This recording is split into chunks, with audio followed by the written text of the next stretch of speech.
L'Amazonie abrite plus d'espèces non découvertes que presque n'importe quel autre endroit sur Terre. Les scientifiques en ont catalogué des milliers, mais ils estiment que des milliers d'autres restent cachés dans les eaux sombres, en attente. Ce qui est troublant, c'est que certaines créatures qu'ils ont trouvées sont si étranges, si cauchemardesques qu'elles semblent à peine réelles. Et le premier sur notre liste, un parasite si terrifiant que les habitants n'osent même pas prononcer son nom à voix haute. Voici le kangaroo, le vampire vivant de l'Amazonie. Ce petit poisson-chat presque transparent mesure seulement quelques centimètres de long, mais il inspire plus de peur aux habitants que les piranhas ne le pourraient jamais. Pourquoi ? Parce que cette chose ne chasse pas la chair, elle chasse les trous. Oui, les trous. Attiré par l'odeur de l'urée, il est connu pour nager directement dans les fentes branchiales d'autres poissons, et de manière troublante dans les orifices humains.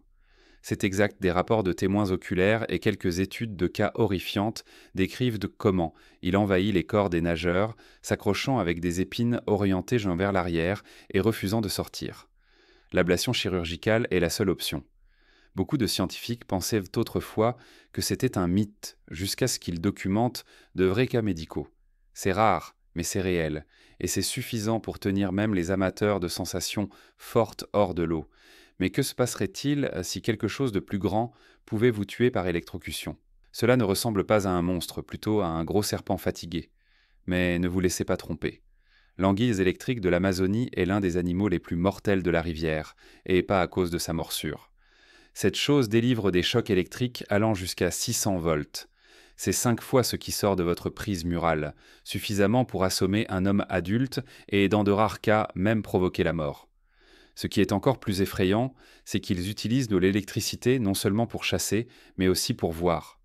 Dans l'obscurité totale, les anguilles électriques envoient des impulsions qui rebondissent sur les objets, les aidant à cartographier leur environnement en temps réel. C'est comme un radar, sauf que c'est mortel. Et voici le comble. De nouvelles espèces d'anguilles électriques ont récemment été découvertes, produisant des chocs encore plus puissants que ce que nous pensions possible. Mais le danger électrique n'est que le début. Que dire des dents ? Des rangées de dents acérées comme des rasoirs qui peuvent déchirer la chair en quelques secondes. Vous avez entendu les légendes. Des nageurs réduits à l'état de squelette en quelques secondes. Des rivières qui bouillonnent dans une frénésie rouge. Bien que certaines de ces histoires soient exagérées, la vérité sur les piranhas est toujours terrifiante. Trouvé dans tout le bassin amazonien, le piranha à ventre rouge est le plus craint. Ils ne sont pas grands, mesurant environ 1 pied de long. Mais quand ils attaquent en naissant, ils agissent comme une scie circulaire. Un instant, l'eau est calme, et l'instant suivant, elle tourbillonne avec des dizaines d'entre eux. Leurs dents ressemblent à des rangées de tournois de petits couteaux à steak. Ils sont attirés par le sang, le bruit, même les éclaboussures. Et bien que les attaques sur les humains soient encore rares, elles se produisent. Des cas d'accidents ont été enregistrés, et dans des situations extrêmes, des décès. Mais ce ne sont pas seulement les prédateurs dont vous devez vous inquiéter dans l'Amazonie. Certaines créatures ne devraient tout simplement pas être vivantes, comme celle-ci, un poisson qui respire de l'air. Si vous drainiez l'Amazonie pendant la nuit, certains poissons ne s'en soucieraient même pas. Le poisson poumon est l'un des survivants les plus étranges de la rivière. Il n'a pas seulement des branchies, il a des poumons. De vrais poumons, comme les nôtres. En saison sèche, lorsque l'eau disparaît, il s'enfouit dans la boue et entre dans une sorte d'hibernation, respirant par un trou dans le sol. Il peut rester comme ça pendant des mois, parfois même plus longtemps. Pas d'eau, pas de nourriture, juste en attendant le retour des pluies. Ce qui est incroyable, c'est que cette capacité n'est pas nouvelle, elle est ancienne. Les scientifiques y pensent que les poissons poumons sont des reliques évolutives, inchangées depuis plus de 400 millions d'années. Cela les rend plus anciens que les dinosaures, ils étaient ceux-là avant que quoi que ce soit ne marche sur Terre. Mais que se passerait-il si quelque chose d'encore plus grand se cachait dans les mêmes eaux, épais, silencieux et affamé ? Ce n'est pas un mythe, ce n'est pas une légende, c'est l'anaconda vert, le plus grand et le plus lourd serpent de la Terre, qui prospère dans les marécages et les eaux de l'Amazonie. Certains mesurent en plus de 9 mètres de long et pèsent plus de 225 kg. C'est plus lourd qu'un piano à queue. Les anacondas sont des prédateurs embusqués. Ils guettent sous la surface comme des cordes vivantes, complètement immobiles, puis explosent avec une force écrasante. Une morsure, un enroulement de leur couale, et le combat est terminé. Capybaras, caïmans, même jaguars, rien n'est hors de portée. Ce qui les rend encore plus terrifiants, c'est leur furtivité. Les habitants ne les voient dans souvent jamais jusqu'à ce qu'il soit trop tard. Une ondulation dans l'eau, un silence soudain et puis disparu. Mais tout n'est pas monstrueux dans la rivière. Certaines créatures ont l'air charmantes, jusqu'à ce que vous appreniez leur secret. Elles sont roses, elles sont joueuses, elles semblent innocentes. Mais le dauphin de l'Amazonie, également connu sous le nom de Boto, a une réputation étrange. Dans le folklore local, il est craint, disant qu'il se transforme en homme la nuit et séduit les femmes. Ce dauphin a une longue histoire de mystère, mais la science a ses propres raisons de lever les sourcils. Les dauphins de rivière ont des coups incroyablement flexibles et une intelligence aiguë. Ils chassent dans des eaux troubles en utilisant l'écholocation, se tordant et tournant de manière étrange, presque humaine. Certains scientifiques pensent que leur comportement montre des signes de cognition avancée, rivalisant peut-être même avec celle des primates. Et il y a plus. Ces dauphins ont été connus pour afficher un comportement agressif, voire violent, envers d'autres animaux. Dans une étude, un dauphin a été vu jouant avec, mais aussi mutilant, une tortue d'eau douce sans raison apparente. Mais revenons aux dents. De grosses dents, des dents humaines. Cela ressemble à une blague jusqu'à ce qu'il morde. Le pacu est un cousin du piranha, mais au lieu de dents acérées, il a des dents plates et carrées, et elles ressemblent exactement à celles d'un humain. Sérieusement. Des incisives, des molaires, tout le paquet troublant. Originaires de l'Amazonie, les poissons pacus sont généralement herbivores. Mais ne laissez pas cela vous apaiser. Il y a eu des incidents étranges, y compris un rapport alarmant en provenance de Papouasie-Nouvelle-Guinée, où des pacus ont été introduits, impliquant des attaques sur des nageurs masculins. Disons simplement qu'ils ont mordu là où personne ne devrait être mordu. Certains les appellent même coupants de testicules. Bien que ce soit exagéré, les rumeurs ont ajouté à leur réputation déjà effrayante. Et pourtant, ils ne sont qu'un exemple de la façon dont la vie piscicole de l'Amazonie peut être extraterrestre. Parce que la prochaine créature, elle porte une armure et grandit plus longtemps qu'un homme adulte. Ils l'appellent le piraïba, un véritable monstre de rivière. Cette espèce de poisson-chat peut mesurer plus de 3 mètres de long et peser plus de 180 kg. C'est plus lourd que la plupart des gens, mais ce n'est pas seulement la taille qui choque, c'est l'apparence. Le piraïba a l'air préhistorique, avec de grosses plaques osseuses et de grandes mâchoires. Ces poissons-chats sont des prédateurs au sommet de leur environnement.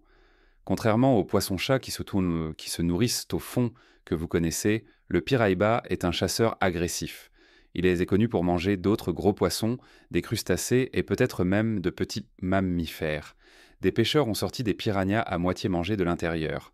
Certains prétendent avoir vu ces bêtes traîner de plus petits animaux sous l'eau. C'est comme tirer un artefact d'un autre monde. Et juste au moment où vous pensez que l'Amazonie ne pourrait pas devenir plus horrifiante, la prochaine créature vit à l'intérieur de vous. Dans l'Amazonie, le danger n'est pas toujours à l'extérieur du corps. Parfois, il est à l'intérieur et rien ne prouve cela mieux que les vers parasites trouvés dans la région.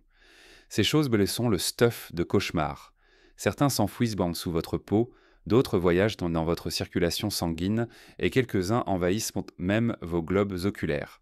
L'un des pires est le ver de l'œil, également appelé ver oculaire. Il peut en fait être vu se tortiller sur l'œil pendant que vous êtes encore éveillé. D'autres, comme certains nématodes, peuvent agrandir à l'intérieur des organes et vivre pendant des années sans être détectés. Ces parasites proviennent souvent d'eau contaminée ou de piqûres de moustiques. Ils ne sont pas seulement douloureux, ils sont débilitants. Dans des cas extrêmes, ils peuvent entraîner la cécité, des convulsions, voire la mort. Mais tous les habitants étranges de l'Amazonie ne sont pas petits.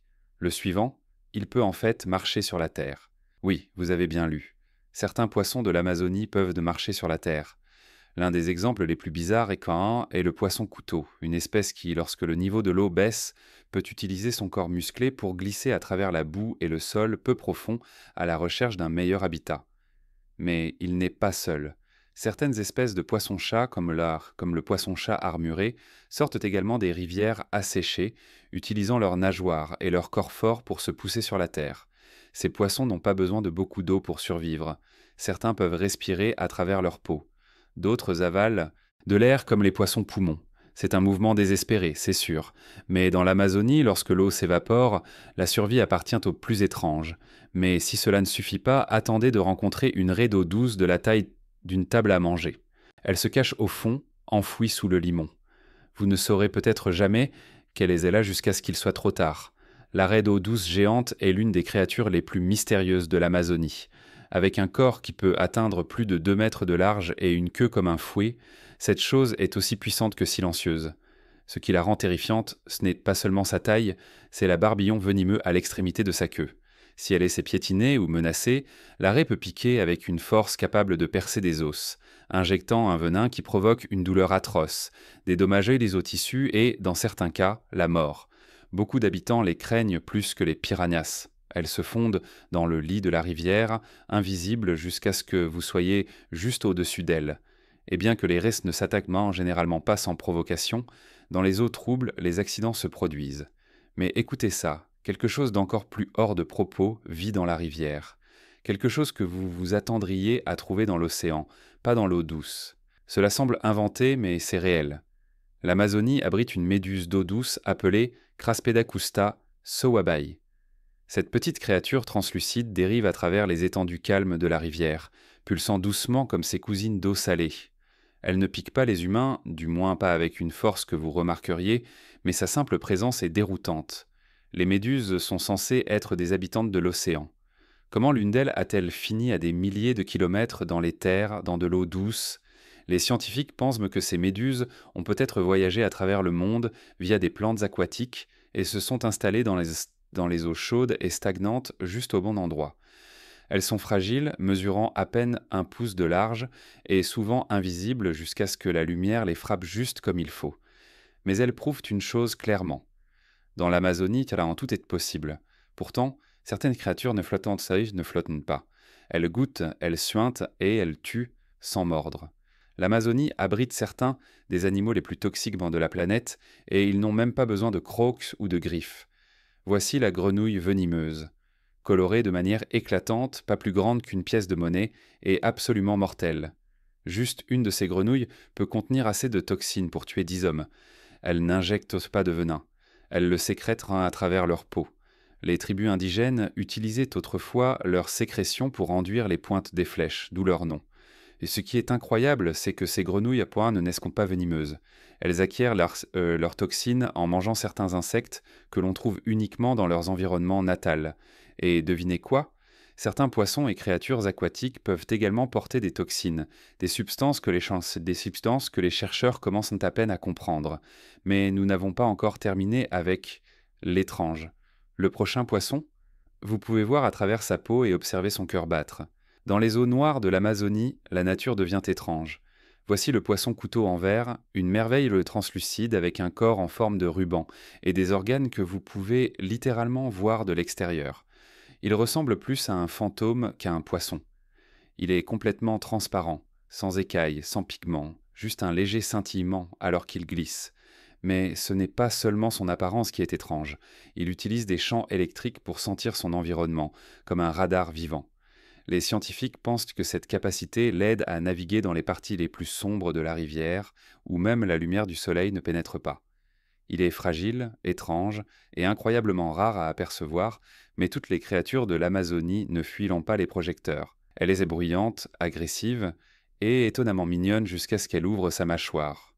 Numéro 15, elles ressemblent à des chiens joueurs dans l'eau jusqu'à ce qu'elles montrent leurs dents. C'est une loutre géante de l'Amazonie. Elle peut mesurer plus de 2 mètres de long et peser plus de 30 kg. Ce n'est pas votre mammifère mignon habituel. Ces prédateurs au sommet sont intelligents, rapides et chassant en meute. Travaillant en équipe, on les a vus abattre de gros poissons, des caïmans et même se défendre contre des jaguars. Avec des mâchoires suffisamment puissantes pour écraser des os et un cri aigu qui porte sur l'eau, ils sont les joueurs de puissance les plus inattendus de l'Amazonie. Ne vous laissez pas tromper par leur apparence câline. Ces créatures sont féroces, vocales et très territoriales. Si vous les croisez, vous découvrirez rapidement pourquoi les habitants les appellent les loups de rivière. Et en parlant de puissance, le prochain poisson ne nage pas seulement, il saute hors de l'eau comme un missile. Voici l'arapaima, l'un des plus grands poissons d'eau douce du monde. Certains mesurent plus de 3 mètres de long et pèsent plus de 180 kg. Mais ce qui les rend vraiment fous, c'est ce qu'ils font au-dessus de l'eau. Les arapaima peuvent sauter loin avec une force explosive, parfois à plus de 2 mètres dans les airs, utilisant leurs énormes queues pour se lancer, hissées comme des torpilles tortelles vivantes, et quand ils retombent, ils frappent avec suffisamment de puissance pour faire tomber une personne d'un bateau. Ces poissons sont également des survivants anciens, avec des écailles épaisses et armurées qui les protègent en cas des piranhas et d'autres prédateurs. Ils remontent à la surface pour respirer, un peu comme les poissons poumons, ce qui les rend encore plus étranges. Mais maintenant, il est temps de retourner sous terre, littéralement, car la prochaine menace vit à l'intérieur de votre corps. Tous les monstres de rivière ne sont pas massifs. Certains sont microscopiques et horrifiants. Certaines nématodes parasitaires et vers trouvés dans l'Amazonie peuvent voyager du système digestif jusqu'à l'œil, au cerveau et à la moelle épinière. Un instant, vous avez des crampes d'estomac. L'instant suivant, vous perdez la vue, un porteur commun, de l'eau contaminée ou du poisson de rivière mal cuit. Ces parasites ne tuant pas rapidement, ils détruisent lentement. Certains cas signalés dans des régions rurales de l'Amazonie ont laissé des victimes avec des lésions nerveuses à long terme et la cécité. Ce qui est pire, c'est que certains de ces parasites sont si rares que les médecins ne les reconnaissent pas toujours à temps. Et alors que les scientifiques approfondissent l'écosystème de l'Amazonie, ils continuent à découvrir de nouvelles espèces. Cela nous amène à... Au cours des dernières décennies, les chercheurs ont découvert des centaines de nouvelles espèces de poissons de l'Amazonie, allant des tétras lumineux aux poissons-chats armés au look bizarre avec des épines et des bouches en ventouses. Et ces découvertes continuent d'arriver. Certaines nouvelles trouvailles incluant des anguilles miniatures avec des mâchoires surdimensionnées, des gobies d'eau douce avec des nageoires venimeuses et des poissons-chats translucides qui scintillent dans l'obscurité. Chaque expédition semble révéler quelque chose de nouveau, quelque chose d'étrange. Et bien que la plupart soient un petit, certains pourraient devenir de graves menaces pour l'équilibre de l'écosystème, voire pour les humains. L'Amazonie reste l'une des régions les moins explorées de la planète. Mais cela soulève une dernière question. Nous n'avons fait qu'effleurer la surface. Les scientifiques estiment que plus de la moitié des espèces aquatiques de l'Amazonie restent non documentées. Cela signifie que des milliers de poissons, d'invertébrés, de reptiles et d'amphibiens pourraient encore se cacher, invisibles, intouchés et totalement inconnus de la science. Que vit dans les recoins les plus profonds de ce géant boueux? Qu'y a-t-il dans les grottes inondées, les lacs saisonniers, les tunnels sous-marins cachés? Nous ne savons pas. Mais nous savons une chose. Le fleuve Amazone renferme plus de mystères que n'importe quel autre plan d'eau sur la planète, et chaque ondulation, chaque ombre, chaque éclaboussure soudaine dans l'obscurité pourrait bien être quelque chose que le monde n'a jamais vu auparavant.